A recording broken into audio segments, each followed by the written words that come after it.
Welcome back, friends. I'm so glad that you joined me once again. I think we're going to try to finish Junie B Jones and the Stupid Smelly Bus. We've just got a little bit left, and I really want to find out what happens to Junie B. Does Mom find her? Does she stay lost in the school forever? Let's figure out what happens, should we?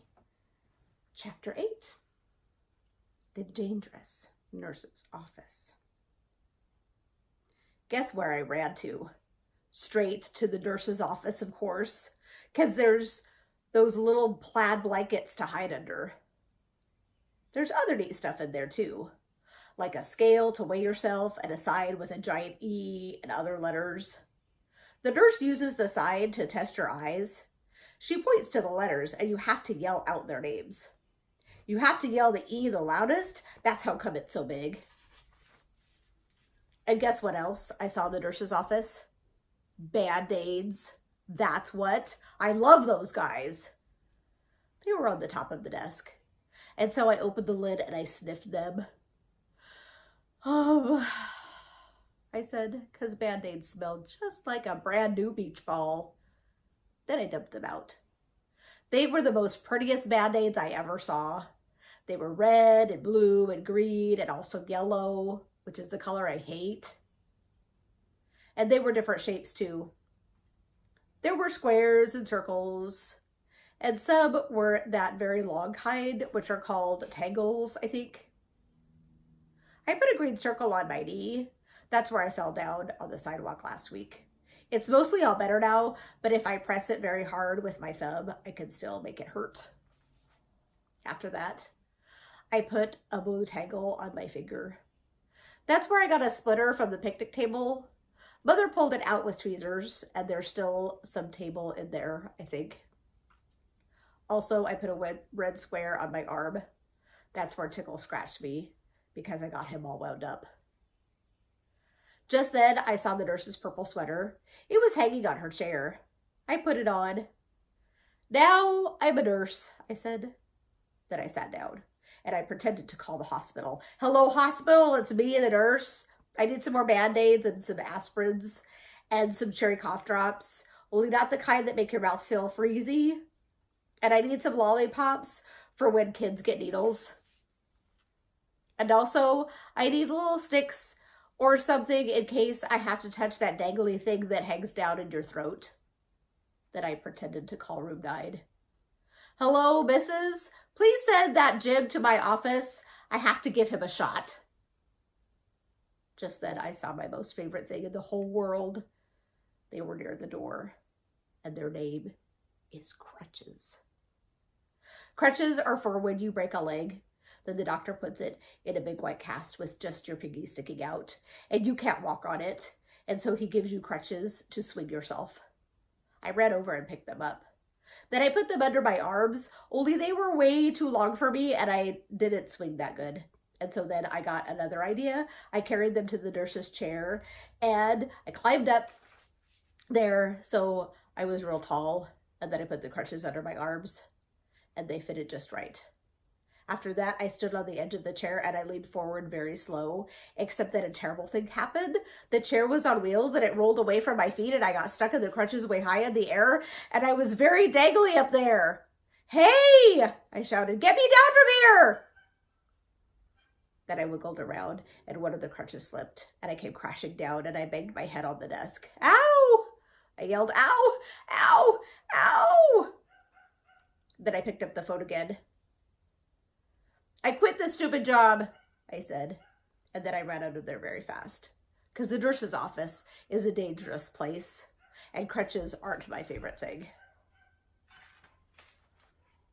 Chapter 9, Zooming Speedy Fast. Boy, Junie B's getting into some trouble. Let's see what happens.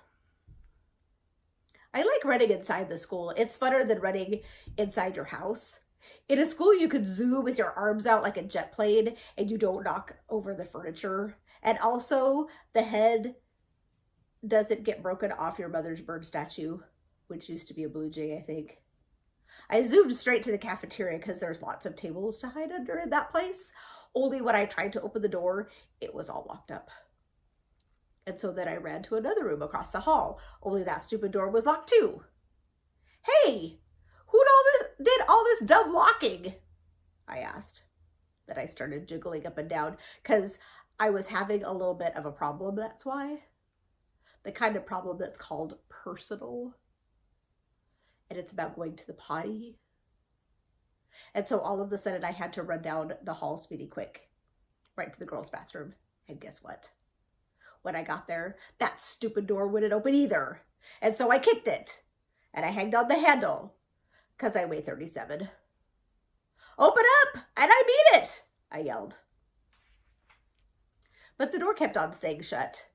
It's emergency, I shouted. And then all of a sudden I remembered about the boy I could beat up, because he had an emergency too, and he got to go into the boys' bathroom. And so I zoomed across the hall, and I pulled on the boys' bathroom door, but that dumb thing was locked too. Stupid doors, I hollered. After that, I started to jiggle up and down very fast. Oh no, now I'm going to have an accident on my skirt that looks like velvet. Only just that I remembered something else about emergencies, because Mother told me what to do if I ever needed help, and its name is called 911. And so then I ran back to the dangerous nurse's office, because that's where the phone was, of course. And then I picked it up and I pushed the 9 and then the 1. And another 1. Help! This is emergency! I yelled. All the doors are locked in this place, and now I'm going to have a terrible accident. Then I heard a voice on the other end. She said for me to calm down. Yeah, only I can't, because I'm in big trouble, and I'm all by myself, and I need help real bad. Then the lady said to calm down again, except for I couldn't stand still, and so I just hanged up and ran out of there. And I just kept running and running till I got to the big doors at the end of the hall, and then I ran outside, because maybe there might be a little toilet out there or something. Except I didn't see one. All I could hear was sirens, loud sirens, were all over the place. And they kept getting closer and closer, and then a big green fire truck came zooming right around the corner, and a white police car, and a fast red ambulance, and guess what else? They turned right into the school parking lot. And so I stopped jiggling for a second, and I sniffed the air, only I couldn't smell any smoke. Then I heard a grouchy voice. Hey, hold it, Missy, it yelled. And I got very scared inside, because Missy's my name when I'm in trouble. I turned around. It was the man with a can, and he was running at me. Hold it right there, he hollered. And then I started to cry. Yeah, only that's the trouble. I can't hold it, I said. I already holded it all I can, and now I'm having an emergency, and all the bathrooms are locked, and now I'm going to have an accident very quick. And then the man with the can didn't look so grouchy anymore. Well, why didn't you say so, sis? He said. Then he pulled a big bunch of keys out of his pocket, and he grabbed my hand, and then him and me zoomed back into the school speedy fast. We are on the last chapter. Are you ready? Chapter 10. Me and Nat Grace. The man with a can unlocked the girls' bathroom for me, and I ran right in there. And guess what? I made it. That's what. I didn't have an accident on my skirt that looks like velvet. Whew, that was a close one, I said. Then I washed my hands at the sink, and I looked in the mirror. And the gold star was still on my forehead. It looked very beautiful up there. After that, I went into the hall, and the man with a can bended down to me. Everything okay, sis? He said. And so I nodded my head. I holded it, I said, very happy. Then all of a sudden, there were lots of people running at us. There were firemen, a policeman, and there was a tall lady rolling a bed on wheels. Hey, I said to the man with a can. What happened? Did somebody get run over in here or something? Then I saw Mrs. and Principal and Mother. They were running at us too. And then Mother bended down and hugged me very tight. After that, everyone started talking at once, and nobody was using their quiet voices, and nobody was smiling either. Principal started asking me a jillion questions. Mostly they were questions about hiding in the supply closet. I'm a good hider, I told him. Principal acted a little bit grumpy. He said I wasn't allowed to do that anymore. When you go to school, you have to follow the rules, he said. What would happen if every boy and girl hid in the supply closet after school? It would be very smushy in there, I said. Then he made his eyes frowny. But we wouldn't know where anyone was, would we? He said. Yes, I said. We would all be in the supply closet. Then Principal looked up at the ceiling.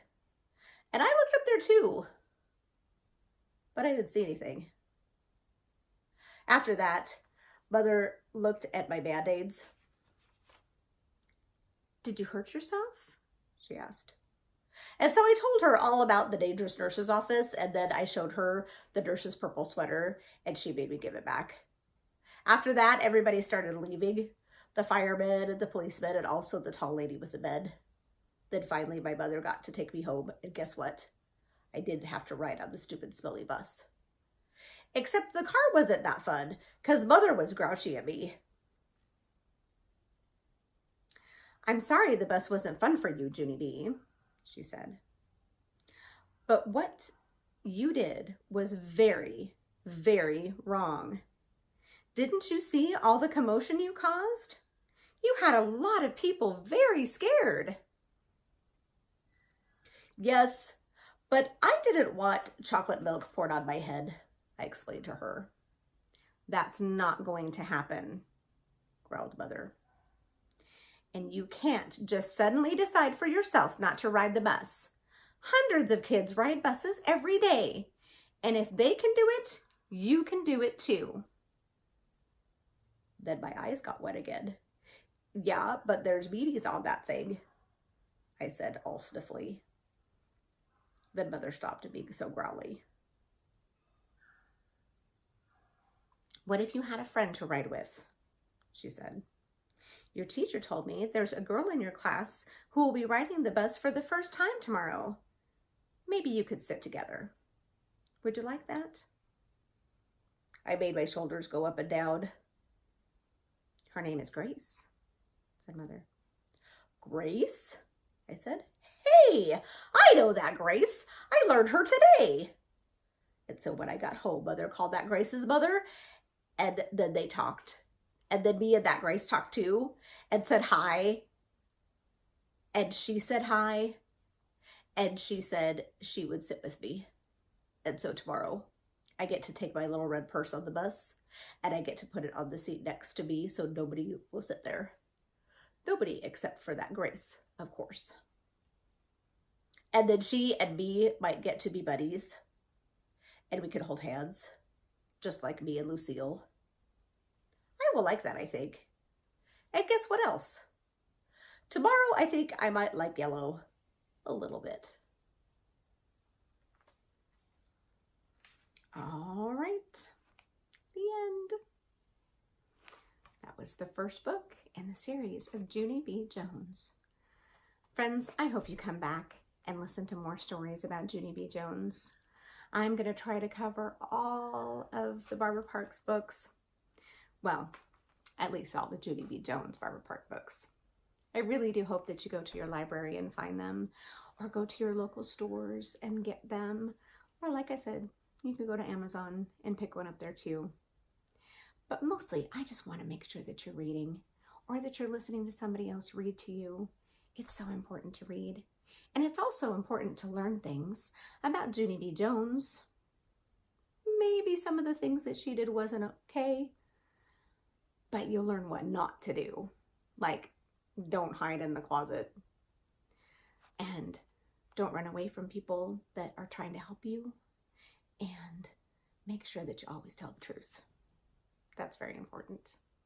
All right, friends. I'll see you next time, and we'll pick up another Junie B Jones book by Barbara Park. Thank you, friends. Have a wonderful day. Bye-bye.